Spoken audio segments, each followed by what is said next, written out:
Sa ibang balita, nagsampa ng kasong kriminal ang Department of Justice laban kay Vice President Sara Duterte kaugnay ng umano'y pagbabanta nito sa buhay ng ilang matataas na opisyal ng pamahalaan.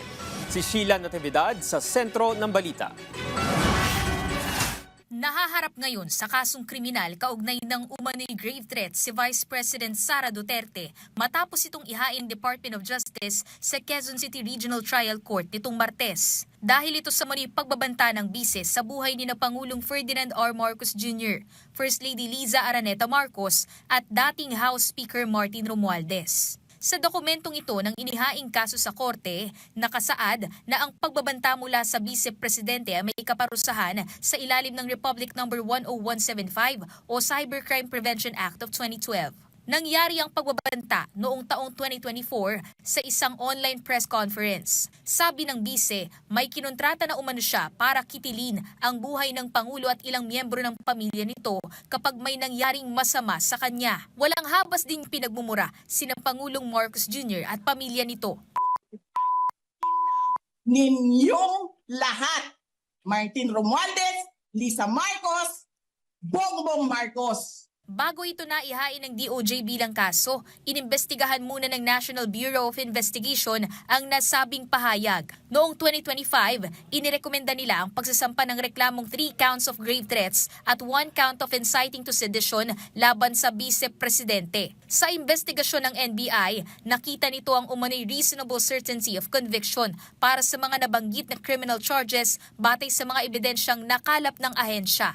Well, under the law, specifically Republic Act 10867, the NBI has primary jurisdiction to undertake investigations on cases, among others, cases involving threats to security and assault against the persons of the highest officials. Ang nasabi ring pagbabanta ay nakalagay sa Article 4 ng impeachment case laban sa bise.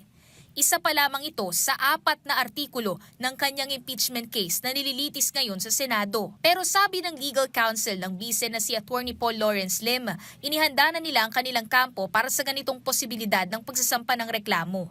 Sa ilalim din anya ng batas, inosente ang vice-presidente at kumpiyansa silang ibabasura ang kaso laban sa kanya. Samantala, kinahaharap din ni VP Duterte ang aligasyon ng misuse of confidential funds. Iba pa ang umano'y panunuhol niya sa mga opisyal ng DepEd nang maupo bilang kalihim nito at maging ang unexplained wealth o hindi pagtutugma ng kanyang kinikita bilang isang lingkod bayan sa nakasaad sa kanyang Statement of Assets, Liabilities and Net Worth o SALN. Binigyang diin naman ng DOJ na hiwalay ang criminal proceeding ng kagawaran sa paglilitis sa impeachment case ng Vice-Presidente.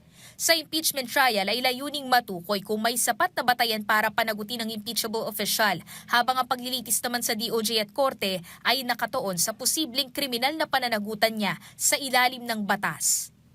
Sheila Natividad, para sa Bayan.